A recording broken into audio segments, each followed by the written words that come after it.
Not Free Love, Part 4. All other parts down below. After the divorce, I reconnected online, long distance, with a female friend, Tiger, from my past. For months we had very open, honest conversations, and eventually met up a few times. I then moved out of state with my daughter, as planned. We returned to my hometown, where I have wanted to live again for years, but X forbid, and we are both loving being close to family again. Tiger and I are now seeing each other frequently, but with boundaries regarding my daughter and hers. I have me time, I have daddy-daughter time, and I have tea time. It is working well. I'm finding that life is a wonderful thing. There is beauty everywhere, of all types, and all I need to see that is the right perspective, the right focus. What do I want in life? What do I enjoy? What do I value? I discover more about myself every day. I love who I am, which enables me to treat myself and also to continue improving. Daughter is doing well. Absolutely loves being around her grandmother and cousins. We've been going to visit one relative or another about every night. She's off to the movies with grandma, aunt and 2 cousins right now. Tomorrow we are going to the zoo. This weekend having a cookout at the dam. Next weekend going to a lake. Her mother is still missing good night calls here and there, but D7 isn't letting her off the hook. Now that she has her own phone, she calls her mom the next day and starts off with, "Why didn't you call last night?" Last night they spoke and I could hear D's end of the conversation. D, so, did you find another job yet? Why not? Don't you do that already? Why have you had so many jobs? Last night was the first time D7 broke down crying at bedtime since we've arrived. I have received 2 referrals for child doctor in the area, and more that I've been told to avoid. Today was great. I conquered X's spaghetti sauce. It is D's favorite meal and X previously refused to give up the recipe, opting to make us sauce and sneak it into my freezer during kid swaps instead. I ducking nailed it. D7 loved it and cleared her bowl in record time, asking if I got the recipe from her mom. I also found a child psych in the area that does play therapy, the type recommended by her previous therapist. First opening next week and then bi-weekly. Most every other slot for the next month plus is booked up, which I've learned is a good sign with IC. I got a text from X informing me that she has mailed off a money order for her half of the expenses to prep the house for sale. Received a $550 refund check for the home insurance, as well as an unexpected check from my VP for some quick side work that I did for him for free as a friend. My brother is moving back here tomorrow, so I'll be making the 2-hour trip to the airport to pick him up. Tiger will be coming along to keep me company. A few other developments, observations. Tiger's car broke down right before she was to meet me for lunch one day. She did not call me for help or with excuses. She worked it out on her own and showed up on time for the lunch date. Didn't even tell me about the car until talking to me on the phone that night. Car was in the shop for nearly a week. During that time, I offered to pick her up. She declined and found her own transportation during that time. Self-sufficient and capable. When meeting up to go places together, I usually insist on driving. I've noticed though that when I let her drive me instead, she is pleased. This is good for me too. I never let X drive. If I was in the car with her, I was driving. Period. No discussion. Even on long road trips, I would refuse to let her take a turn. It was due to fear and control. Fear due to my brother's fatal car accident, or my feelings about it. Control is a way to cope, an attempt to manage. I am learning to let that go. I let T drive my car for the 2-hour trip back from the wedding a while back. I was anxious about it at first, but it was really nice to just sit back and let someone else take the wheel. Another thing, I've found that I'm guarding myself quite a bit with T. My communication with her has not been as open and honest as it was in the beginning, because I am holding back. I have feelings that I want to disclose, things I want to tell her. We've become very close, but I have thrown a wall up. Of course, she has her own, but those should not be my concern. Many times, I find myself looking into her eyes and wanting to say more, only to remain silent and smile instead, followed by another long hug. I have love for her, but I have fear. I do not fear telling her and not hearing the same thing in response. I fear opening her up to hurt. Sure, the bonding is good. Sure, the validation is nice. But my feelings don't change when those are absent. Yes, oxytocin, etc. love drug. Chemicals released into the brain with a good feeling. Am I rationalizing? Is she a rebound? Is it real? All good questions that should be explored. Each time we meet or talk, she says something that intrigues me, challenges me. We talk about our faults. We acknowledge them. Yes, my fixer part wants to surface and sometimes does, as does hers. But I believe we see each other as we are, not as we were or can be. We thoroughly enjoy our time together, over coffee, even just for 15 minutes. The playground where we don't touch. Meditation where we don't talk. On the phone. Tonight, the monk was talking about anger and discontent. How the connection between we and others is an innocent glass tube. If we release our emotional poison into the tube, that is what the other will receive. When in a place of discontent, our actions are not pure, our intentions murky. I do not feel that with T nowhere close. I am relaxed and peaceful around her. My feelings toward her have not changed, only grown. But there is the test. Is it attachment, or is it love? I believe the differentiator is intention. But can I give love if I cannot listen and stop fixing?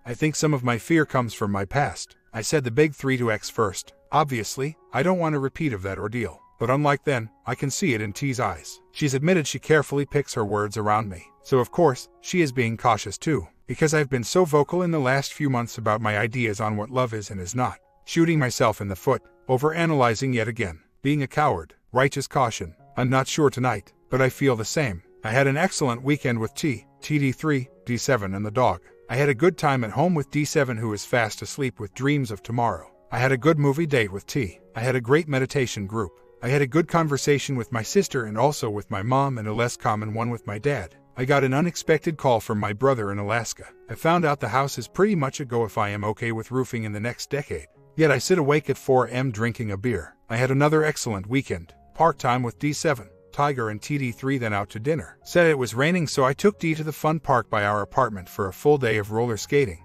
bowling, arcade and indoor jungle gym. It was her first time bowling and roller skating and she loved them both. Sunday, I hit another milestone with Tiger. She invited me to go four-wheeling with her parents. 45 minutes drive with them and then a day riding ATVs in the mountains. Me driving one with Tiger on back, her father driving the other with her mother. It was my first time driving one and a couple times I felt that good old dad was testing me a bit. Speeding off ahead, taking harder trails, to see if I could keep up. I kept up fine, even cracked jokes with him, which wasn't easy. He's a hard, serious man. But before long I saw some goofiness in him. Tiger was surprised how well it went. Later that night I took D7 to Tiger's house for dinner. I took the main part of the meal so it wasn't just T cooking for us. E had fun playing with her dogs. On the drive home I noticed D missed a call from her mom, so I had her return the call to say goodnight. D, we're just leaving Tiger's house. D, just eating dinner and playing with her dogs. D, yes, the white one. This was good. He brought up Tiger to X and X responded well. She told D funny stories about previous encounters with one of Tiger's dogs and they laughed and joked about the furball. I was pleased with how that went. That was a great opportunity for X to get weird. But if she doesn't make it an issue and shows D that she knows Tiger and isn't weird about it, then D can be more open with her mom without feeling awkward discussing things. I don't say this often, but X deserves kudos for that exchange. I was getting pretty stressed the last week or so, dealing with the unknown in regard to the house, where D7 will be going to school, etc. Meditation certainly helps with this, but I see I have plenty of room for growth and improvement. Things are going well though. I was finally able to get a structural engineer out to the property to certify that the place is sound. All is well, so I'm now under contract and should be closing on the house in 2 weeks, right when school starts. I was pleasantly surprised to see that the owner finished the floors in 2 of the rooms, something she didn't have to do. Also, X called me yesterday to ask if next week is okay for her to come and visit D7. No 2 weeks notice per the plan. No 1 week notice per our recent verbal agreement. But I am not being a stickler there, this time. D7 has been refusing to call her mom yet expressing how much she misses seeing her in person. She has some anger there. I agreed to the visit. Summer is her time. It will be good for her. X and D7 will both be staying at my mother's house for the week. On one hand, I'm looking forward to a break and spending some adult time with Tiger. On the other, I am anxious about not having my daughter for a week. I don't recall ever being away from her for a week, but that means this is good for me. Hard is good. Of course, I can always stop by my parents' house and see her, but that is complicated. I do not want to give D7 false hope of R by spending much time with both of them together. There, I'll have to feel it out. The situation is weird and like I said before, I doubt X will last a week there anyway. I told X that she should be the one to tell D7 she is coming. She did on a phone call last night. It was the first time I've heard D say I love you to her mom since we moved. I fear that after this visit, should it actually happen, it may be harder on D7 than the original move. But that is out of my control and the reason I have her in weekly IC sessions. X did mention the Thanksgiving visit again. She said that they are open to flying up and flying back with D7 so she doesn't have to fly alone and so I don't have to fly with her. Because you've been paying everything for health insurance and all that, which is expensive. I dropped off D7 at her first day of 2nd grade this morning. She was so excited. I dressed her in a cute skirt and top that her mother bought her when she was here. I surprised her with a new pair of shoes that she loves. Took pictures of her before we left and at the new school. All is well, except I was surprised how hard it was for me. I wasn't expecting to trigger, but wow I did. I couldn't hold back tears on the drive home. Such an amazing, intelligent, beautiful girl. I hate the thought of her triggering, feeling anything remotely close to this. Seeing all the kids with their moms. I hope this is harder for me than it is for her, but I know that likely is backward. I realize that my trigger is largely due to an attachment to a delusion that her life should be normal. I see that, but it is still there, and it still hurts. I had an interesting development yesterday. While out to lunch with Tiger, she said there has been something bothering her for some time that she wanted to talk about. She was clearly very nervous. Her concern was the way I handled D7 after she said she doesn't want to see me kiss T. I told her I wouldn't in front of her. T said her concern was not the kissing, but that a standard was being set of letting D7 dictate the situation. Also, that it was an unrealistic promise, as the more time we spend together, the more likely D7 will see us being affectionate. We discussed the importance of D7 feeling at ease discussing her concerns and being heard. However, T feels I went too far too fast in order to make D feel better, and make myself feel better about D's comfort. The beginnings of the inevitable power struggle between D and T. Tiger had been sitting and stewing on this for some time. Clear case of little things getting bigger the longer they sit. She explained that she was nervous about saying anything because of her previous relationship confrontations. Constructive criticism were met with anger and defensiveness. I told her that she had a good point. I thanked her for bringing it up. I asked her to please speak up sooner in the future, and I told her I would discuss it with the child psych. Her face and body language relaxed as relief washed over her. She joked that she was ready to punch me if I said, "I'm sorry you feel that way." She then told me she was interested in proactively seeing a counselor specializing in blended families, jointly and individually as needed. I love that she is open to therapy. Later that day I took Dee to her appointment and discussed this with the child psych. She stressed the importance of avoiding making promises to kids as it only sets you up for failure. Also, that I need to have more talks with Dee about what having a girlfriend means. That hugging, kissing, is a way to show someone you care about them, and that I will do that with my girlfriend, while validating her concerns and feelings, of course, and then to be prepared for the questions that will follow. Don't you care about mom anymore? Will you stop caring about me, etc. She informed me that in therapy she isn't seeing much to work with, in D7 she's doing great. I'm happy to continue working with you too, but this is great news, but I don't want to pull her out of therapy. Instead, we are switching the approach and objective. D7 is currently having a harder time adjusting to all the changes and dad having a girlfriend than being separated from her mother. On the surface at least, I think we should tackle the things that are sticking up as they happen, keeping mom issues as long-term. I am now taking her bi-weekly rather than weekly. I'm in a weird spot. Thanksgiving was good. I prepared a bunch of vegan dishes to take to my parents' house for the big family dinner. None of them are on any sort of diet at all, much less vegan. I'm lactose intolerant, so it always sucks when I can't eat anything but turkey. And now I'm pretty much off meat too. So, I took spinach and bean stuffed squash, cauliflower basil gravy, cranberry biscotti, and veggie lentil soup with coconut milk. It was barely touched, but I had a plate full of yummy stuff that I could eat. I didn't invite Tiger. The weird part, I wasn't exactly sure why. Of course, Thanksgiving had come up in conversation beforehand, so the opportunity was there. But I didn't. I joked about it a bit but never came out with it. I've been trying to step back and understand why. I love her. I want her to be around. But this Thanksgiving I had a lot of mixed emotions. It is 1 year since X and I decided to file, and she made our last meal. It is weird for D7 because she was supposed to be with her mom and got let down. Perhaps I wanted it as simple as possible for her, and I'd be a liar if I didn't say it was for me too. Perhaps I wanted to take the opportunity to show off a little with my cooking without the assumption that it was due to whichever woman I'm currently with. Maybe the holidays are just so personal with my close family and I don't feel she's quite there yet. Immediately I don't think so, but probably a combination of all of them. Hard for me to make sense of it, much less for her to do so. I did take her food, knowing she wouldn't have had many good options either. She later came by and watched a movie with D7 and I, but it seemed forced. It was different. She left earlier than she needed to. Basically, it boils down to the fact that the roller coaster lasts longer than we think it will, which can be surprising. And if it's confusing to us, it must be for others. I feel joy and excitement for what I have with T. I miss the good parts of what I had with X at the same time.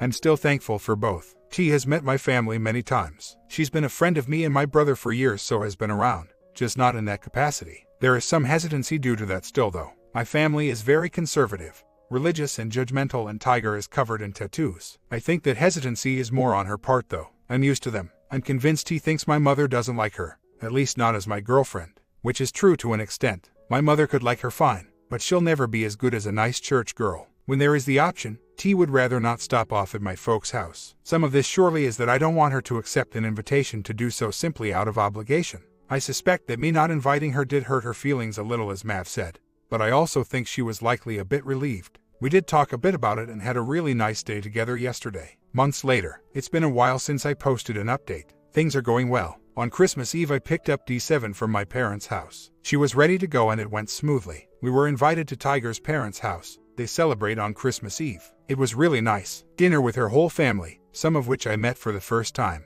Then gift exchange around the fire followed by playtime with the kids and their new toys. The more I observe T's mother, the more I love them both. The more I observe her father, the deeper my respect for him grows. After that, T and her daughter came back to my house with us. TD3 and D7 had a sleepover while T and I stayed up into the early morning wrapping and assembling gifts for them both. We then slept for a couple hours before moving to the couch. We wanted to see their faces as they came downstairs in the morning. This was a big step. We had talked about it at length, contemplated, and talked more. I also talked to D7 about spending Christmas together beforehand. She was all for it and pointed out that their stockings were already hanging at our house. At first, I was worried about how Dee would react to leaving her mother for the night, but she did absolutely great. In the morning we exchanged more gifts, had breakfast together, and played until right before noon. Then T took TD3 to her father's and I took D7 back to her mother. On the short drive she told me she had an awesome Christmas and told me how much she loves me. When we walked into my parents' place it was a madhouse of people. As usual on the holidays, I quickly exchanged gifts with my siblings and watched as my mother received the new oven range that my brother and I had purchased. I gave my father a gift. He scanned the room to make sure the coast was clear and said, "I really don't want this arrangement to happen again." I don't blame you. During I noticed X switching from smiling at me to scowling. My brother later told me she was complaining to him about how I took D7 for Christmas Eve. Too bad. I said goodbyes and left. I turned down offers to go see movies with family members a few times and spent the rest of the day with T. Later a few siblings stopped by for a bit. It was actually an excellent Christmas. Better than I had hoped. The next day I showed up at my parents' house a little before X was scheduled to leave. She had been hinting to everybody that she didn't want to take the shuttle again but, as far as I know, never came out and asked anyone for a ride. So eventually she made a reservation for the shuttle on her own. I was there for D7's goodbyes with her mom but was intentionally in the other room. There as D needed me, but not intruding on their moment. Later my mother told me that D7 did much better this time with the parting than she did during the summer with me not there. This time X was in tears but D was not, though obviously not happy about her mother leaving. After X left, D asked to go home. That was new as she usually doesn't want to leave grandma's house full of toys, sweets, and playful cousins. The next couple days was daddy-daughter decompression time. At bedtime one night she expressed unhappiness that X and I divorced. We talked about it again and she was super cuddly those days. The second day after X left, we missed her nightly call by about an hour. As always when that happens, I picked up the phone and asked if she wanted to call her mother back. She almost always says yes, but this time said no. I knew the aftermath would be more troublesome than the visit and there would be a necessary adjustment period. So I did not press the issue. Since then, they've had good, long talks with each other. Then New Year's Eve, I had some family, a couple friends, and tea over for some drinks, food and games. I let Dee stay up to see the ball drop. While I was putting her to bed, X called the home phone downstairs. My brother, who'd had a few, answered. I was told he said hello multiple times with no answer. He checked the caller ID and saw my name. X's phone still comes up with my name even though I'm off her account. Not sure how or why and thought I must be ducking with him and said, "Duck off," and hung up. I came down from Dee's room to find Tiger handing me the phone telling me it was X. She had called back and talked to my brother, who apologized and explained. X immediately began complaining. X, so your brother just told me to duck off. Oh, X, yeah, so that happened. He told me to duck off. I have no control over what my brother does. 10-1 texted you hours ago to see if Dee was still up. I'd like to say Happy New Year, unless that's a problem. I checked after. She texted 20 minutes prior to the call. I've been cooking. I haven't checked my phone. X, well, your brother. Would you like to speak to Do? 10-1 don't know. Is anyone else in your house going to tell me to duck off? She's not asleep yet. Do you want to talk to her? X, yes. I later got a text at 1:11 a.m. X, you should probably tell your brother to not answer the phone with a duck off. Happy New Year. No response needed. Sarcasm, dumping, fishing, and against my boundaries to respond to a text not about D, especially a late night one. The pattern then repeated, because she was mad about something I did or didn't do. She didn't call Dee the next day. It really is funny, except for punishing Dee for perceived slights. But I can't control that. It is what it is. And it won't get me to capitulate. Not anymore. I'm too busy enjoying my new life. I was asked if I made any resolutions. I did. Continue. T, really, your resolution is kept on keeping on. Yes, sort of. Back to the spiral. Steady, continuous, gradual progression. A month later, things are going pretty well. T's dog came down very ill and after multiple days at the vet in poor condition was put down. As a dog lover, it had quite an impact on her. I expected her to lean on me in a time of grief, but she pulled back. Mentioned a few times her dislike for people asking how she was doing. I invited her out and she declined. Didn't feel like doing anything. It took conscious effort not to take things personally. As a fixer, I felt a strong need to be needed. It's hard to see a loved one in pain and know that you aren't the solution, and hard to realize that the difficulty stems from a certain type of arrogance. But I had to remind myself that her grief has nothing to do with me and she should process in her own way. My assumptions of what that process should be are simply that, mine. So, I told her I was here for her, ready and willing to help, and asked her to let me know when, how, and if she needed anything. Told her to call if she wanted to talk, and then I let it be, which wasn't easy. It was days before we spoke again. I didn't call, text, or show up. I waited for her to reach out. It was difficult as the fixer part was telling me it was my job to comfort, to check in, rescue. It told me I was being insensitive, but that went against what she had shown me she needed, space. Later when she asked me to coffee, I showed up. I let her talk about it as I listened. I invited her to a dinner with my brother for his B-day. She said she'd like to but needed to check on something and would get back to me. Dinner time came and she hadn't. I resisted the urge to remind her and had a good time with D7 and family. She later asked me how it was and I told it was a lot of fun but expressed disappointment that she never got back to me. That worked much better than sitting on it. The next day we had a really great date night. Spent time together with D7 and T the following day too. I told her that later in the afternoon I was to transport my nephew a few hours south, and told her she could come along, maybe go to dinner in the city. She expressed a desire to do so but wasn't ready at time of departure. I probably could have pushed it back to accommodate, but that request wasn't made. I stopped myself from assuming that was what she wanted and left. I dropped off my nephew and stopped off to spend some time with a buddy in the area. I'm glad I did. As the relationship has progressed, I find that I've likely become too focused on her. I previously set boundaries for X due to what I've decided is good for me, yet have not focused on same when it comes to T, more willing to budge even absent request. I find it takes consistent focus to remain the center of the mobile. Lose focus and you start twirling around someone else's center. Start twirling and it's inevitable to look outside oneself for stability. Stay focused on remaining still. Dating after divorce is a very tricky balance. Even more so when you're a full-time parent. More difficult still when your partner is also a divorced parent. While the feelings are obvious, priority and time tends to limit availability to a significant extent. This can be very challenging when you highly value quality time. If you rise to 50,000 feet, you can see what appears to be two people dancing around each other. That looks discouraging. But if you remain still and keep looking, you see that both are revolving around separate centers. They're children. The rotation slows down and pauses when the orbits bring them into contact, yet it doesn't happen very often. This is very different from the concept of family that many of us repeat in our minds. Two revolving around a one in unison. It looks difficult. It looks less satisfying, and in some ways both is true. Yet at the same time there is beauty as both agree on the importance of that which they revolve around even with different orbits. They are separate, yet I think it possible to bring them both closer together and align the rotating parents more frequently in the process. I hope so. Months later, well, it's official. T and I are done. Cordial breakup with a hug, kiss, and a take care. I won't pretend. We were off and on for the last few months and had some drama on both sides, but not enough to prevent a friendly breakup, perhaps because we both still care about each other. It became apparent though that we have different views on committed relationships and ultimately different end games. Today is D8's last day of second grade. We moved from a state with a terrible education system to a much better school.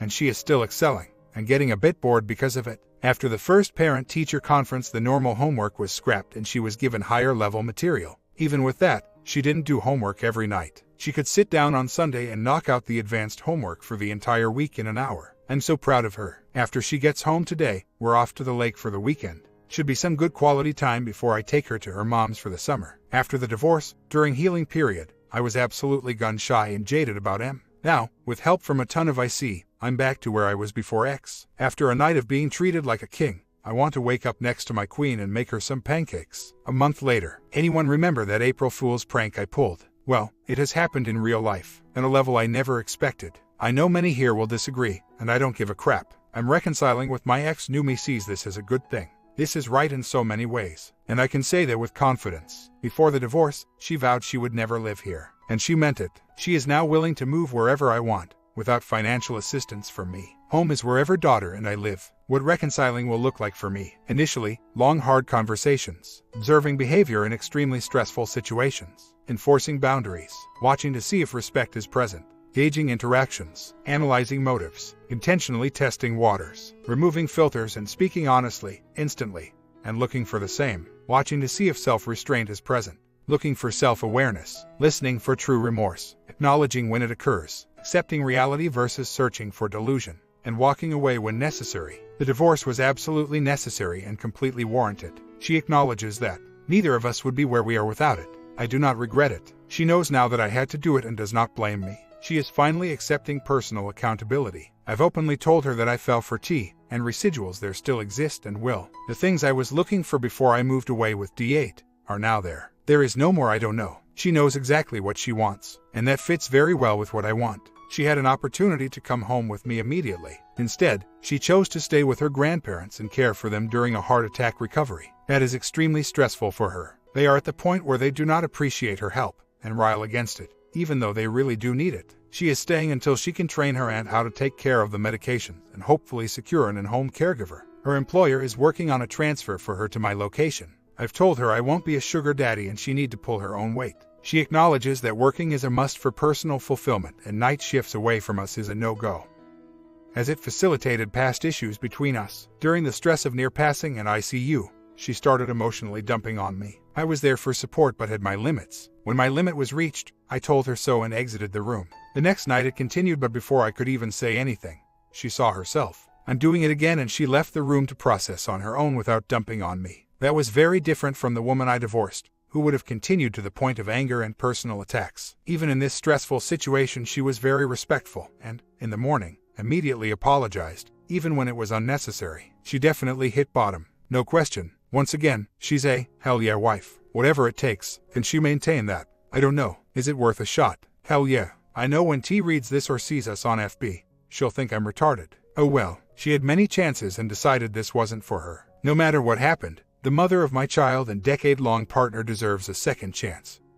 Now that she's willing to own her crap and work for it, something that the amazing Tiger was not willing to do, it's up to her to set boundaries as well. Boundaries for others she interacts with, and boundaries for herself that I must try to respect. I do have my own faults and did some things wrong, leading her to feel unloved and unappreciated. In order to prevent things from breaking down in the future, it's in the best interest of the relationship for me to work on those things. My comment. Final ending coming to this story coming today as well. I need to eat before I work on this as I am starving. Check out the other parts down below if you haven't, and I will see you in the ending.